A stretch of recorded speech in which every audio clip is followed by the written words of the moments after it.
Hi, it's Scott Sloan. This is Newsradio 700 WLW, and this is kind of scary because I've got a friend probably going through this right now, more than that a little bit. But, we all get sick from time to time. Sadly, some of us get sick, and it's critical.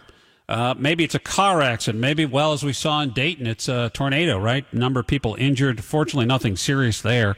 And if we're having a crisis like this and we have a medical condition that needs urgent care, which would be going to the ED, the emergency department. Sometimes you're driven there, maybe drive yourself there. All too often, though, it's going to be an ambulance. It may even be an air ambulance, right? Life flighted in places like that. I was in Westchester yesterday, saw the life flight helicopter touching down at Cincinnati Children's. I always say a little prayer because whatever's happening in that helicopter is not good. And that's life-changing if you see one of those things.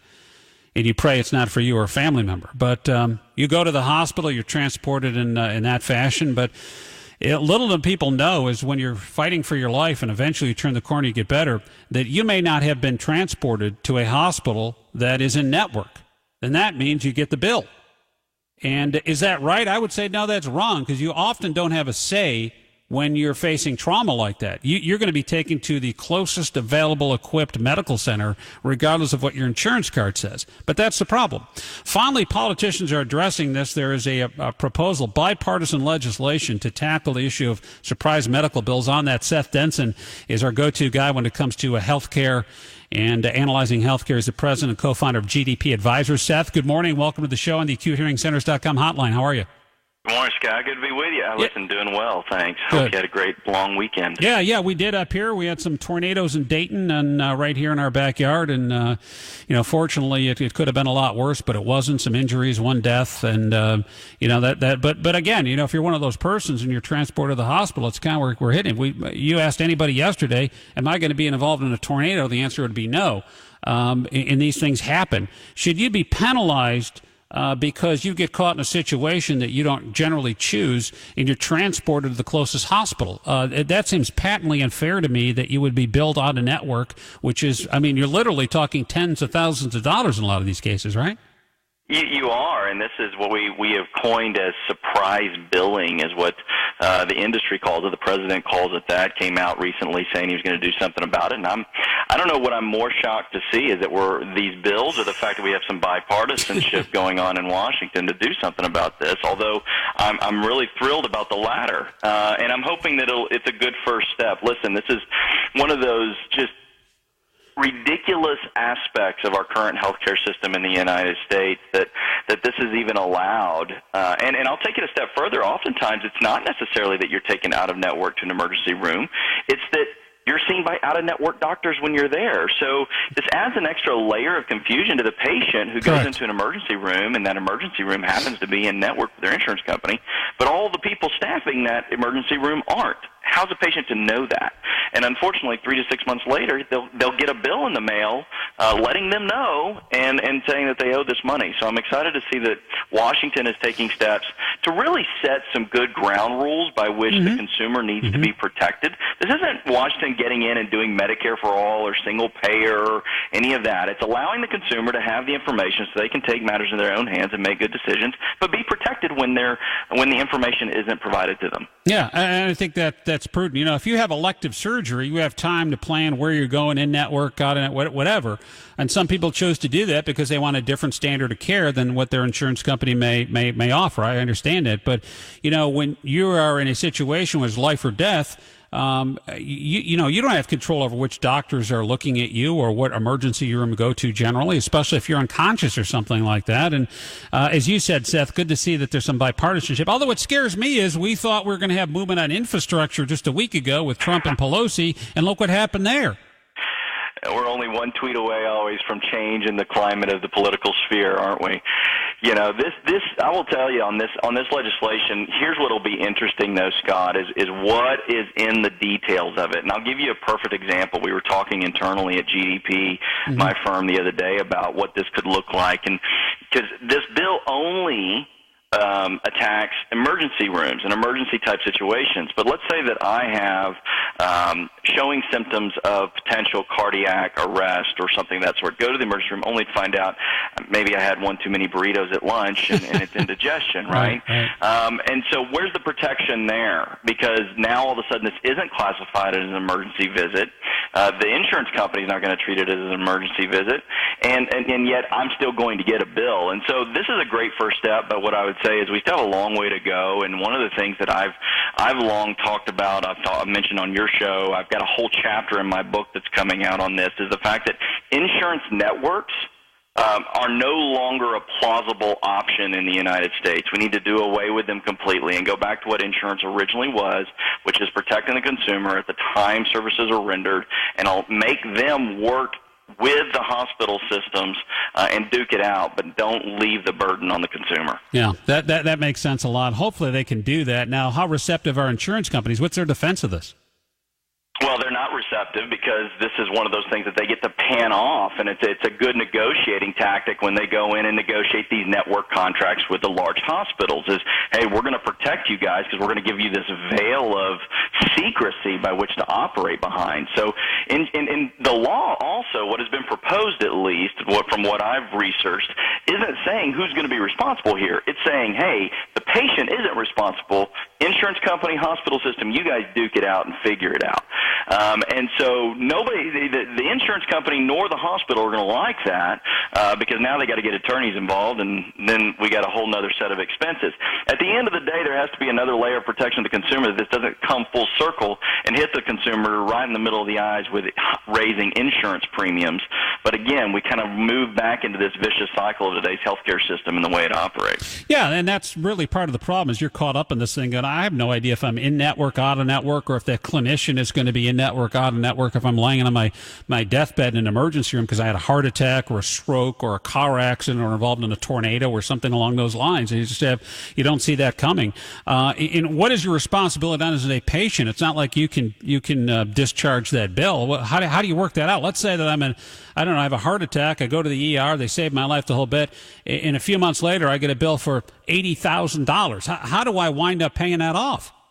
Well, therein lies the problem, right? I'm dealing with an issue right now for one of our clients who specifically went into an in-network hospital, was told they were in-network, and now the in-network hospital is saying, yeah, we have another division of our hospital that's out-of-network, and we're billing this service through that instead. And so this is, you're scratching your head going, wait a minute, you told the patient you were in-network. They did their due diligence. And so herein lies the problem. We've got to do something about this in-network, non-network. Why not just let the price be the price?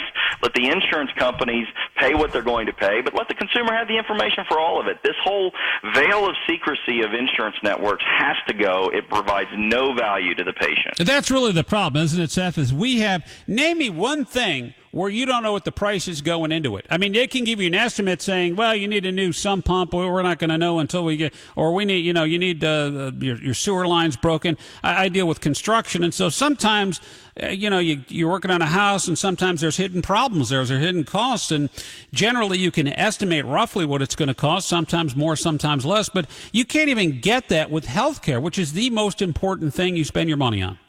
That's exactly right. Listen, we've all had those scenarios, right, where we've gone to the auto mechanic to get an oil change and find out we got 20 other things going on with our vehicle, and they give us the prices, and we make our determination on what we feel we can and can't live without. No question. That's not the way the healthcare system works. Healthcare system is, hey, we're going to do all this stuff and not even tell you about it, and then at the end, we're going to send you a bill for it, and you're going to be obligated to pay it because there's no protection for you. And this is just, again, you know me, Scott, I'm not a fan of the government stepping in and running healthcare. I'm not a fan of single payer or Medicare for all, as Democrats like to market it as. I am in favor, though, of the consumer being protected and having information. The American consumer is the most powerful entity in our economic sphere. But when they don't have information, they are hamstrung, and thus the industry itself plagues on the consumer. Yeah. So is there anything you do ahead of this? I mean, there really is nothing you can prepare for this. Normally it's like, well, I know where the hospitals are. You don't know where you're going to be. No, I mean, listen, there's a couple of key things that I always tell people to do. One is, and this is kind of going back to normal emergency type situations, have an emergency buddy. Have somebody in your phone listed as ICE in case of emergency who understands and can make decisions on your behalf if you're incapacitated in any capacity. The other thing is do your research in advance and know which local hospitals, because some emergencies you're still coherent, right? And you're going to be able to tell somebody where you might need to go, not in all cases, but in some of them, or, and you need to know where to go. What hospitals have good ratings, what hospitals don't operate in this practice of out-of-network surprise billing. Do whatever research you can ahead of time. Yeah, and even then it may not be good enough. What do you think happens legislatively with this? Well, listen, I think this is a good first step, and I think it goes through. I think that there's enough wind in the sails, so to speak, for this, and that the legislatures are looking for something to do bipartisan-wise, and it's a win-win for everybody. Everybody walks away looking good to the consumer. Now we'll see if the healthcare industry, which has the largest single lobby in Washington, has their way with this thing. It likely won't look anything like it looks right now as it's being proposed by the end, but they'll get some sound bites out of it, and at the end of the day, if we do anything to protect the consumer, I'm in favor of it. Yeah, all right. And maybe something will come out of this thing, but it's the scariest thing in the world is that one thing is to get that call to a loved one, or maybe even yourself too, right? You're in trauma, and to be transported to a medical center only to find out the worst is, well, you're going to survive. That's the bad news because the bills that are coming are literally could. What's the rule, by the way, Seth, when it comes to paying those? I know people sadly have to file medical bankruptcy all the time because of their medical bills, but as I understand it, can those ding your credit record? Can you set up a payment plan with the hospital? How does that work? Yeah, you can, and I always tell patients, listen, negotiate. Everything is negotiable. Don't just take the bill at its face value and feel like you owe it. And so contact the facility, contact the providers, and negotiate first and foremost. The Affordable Care Act did have some protections for consumers from credit impact, but it's still out there. Credit can still be impacted by these things, and so the consumer isn't completely protected. But, pay it off.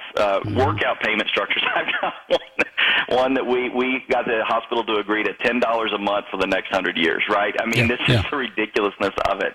And so, work it out, but just be aware that you could be responsible in some way, shape, or form, and there's really just not a lot of protections for consumers out there. Yeah, it is crazy. Hopefully this will get changed, but what's the remedy overall if you're to wave your magic wand, Seth Denson from GDP Advisors? How do we fix this whole thing? Well, the good news is, Scott, thanks for asking, because I've just written a book. It'll come out in August called The Cure, a blueprint for solving America's healthcare crisis. And in that, we outline numerous things that really Uncle Sam needs to do, not to get into the business of running healthcare, but to get into the business of setting a refereeing, so to speak, healthcare.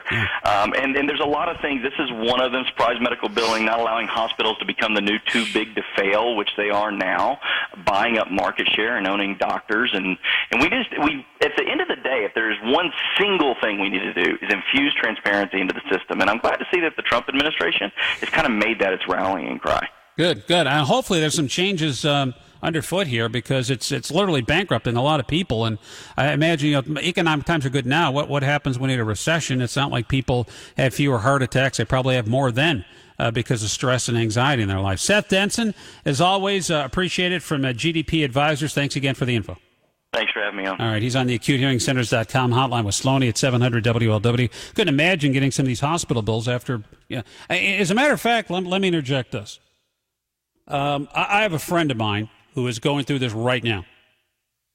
And I'm not going to be here tomorrow because I'm actually going to go to Cleveland, hopefully to visit him.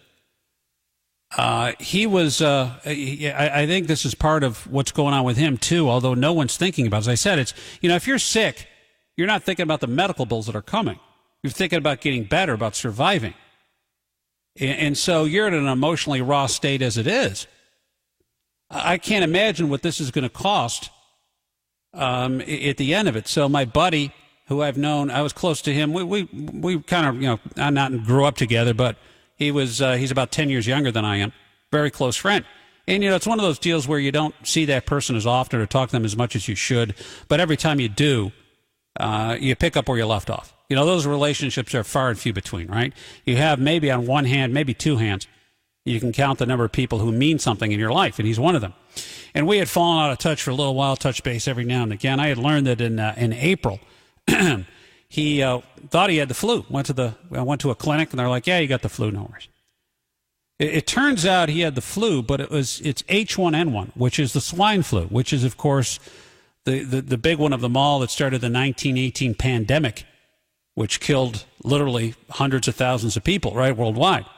And so he has H1N1. And he was in the hospital. He started getting sicker and sicker. They tried to give him as many drugs as possible. It looked like he was just turning the corner. Something else had happened. I just found out that he was flown to the Cleveland Clinic and now is on life support. That basically his machines are doing the work of his pulmonary system, his breathing. They are oxygenating his blood, and he is on dialysis and may need a lung transplant, which we found out he's not a candidate for. And it's just heartbreaking. He's 44 years old, has 4 kids. And to think that something like the flu of a very healthy, relatively young person would put you in such a state where you're kind of contemplating, what's going to happen. And I've kind of been in touch back and forth with the family a little bit, and they're kind of obviously overwhelmed. Fortunately, he's got a big family, big support network. And I'm praying that he makes it. But tomorrow I'm not going to be here. Ken Brew's going to be here because I have no idea if I'm even allowed to be there. But I'm going to go up tomorrow. Actually booked a flight on Ultimate Air Shuttle to go up to Cleveland and back the same day because I feel the need to be there. If not anything, to support the family. I haven't seen them in years. And I don't even know if I'm going to be allowed anywhere near where he is. And I'm just kind of flying blind here, but I feel I need to do that to support my friend. And you hear these things, you go, man, you think you got problems. That's a serious problem. And the serious problem is talking with Seth Denson is, okay, maybe you get better. Hopefully, God praying that you get better, but there's a chance you won't. And at the end of the day, you're still stuck with those bills. He's got a young wife. He's got kids. And what if that, I don't even know what kind of insurance he has, but what if all of that's not covered? Heck, some of these air transports that you hear are in the upwards of $100,000 or more. And, these things hit close to home for me, and I'm sure they do to you as well. Sloan here at 700 WLW.